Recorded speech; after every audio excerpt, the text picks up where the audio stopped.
All right, so you're being ghosted by your fearful, avoidant partner, and in the mental health space, we use a word that isn't particularly helpful to describe how a fearful feels when they're withdrawing. Fear. Well, they're fearful avoidance. It's in the title, obviously. They're afraid, right? Not really. They're not registering fear at all. In fact, they're doing their best not to feel fear. What they're doing is feeling one of three emotions or a combination of emotions that I categorize as projection emotions. If we consider ordinary emotions, negative ones, sadness, fear, hurt, grief, shame, and guilt, they're all ones that we have to take ownership of. If we imagine I'm sad, I can't project that onto somebody else. It's mine. I have to own it. Or guilt, or shame. The last thing a fearful avoidant wants to do is take responsibility for an emotion. So instead, they use a projection emotion: anger, frustration, animosity.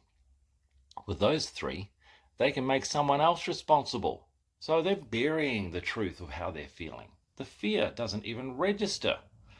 So, from the perspective of the partner of a fearful avoidant, the best thing to be aware of is they're avoiding their own emotions. They don't want to register them. They'd rather make you responsible for them by being needy or coercive or controlling, manipulative.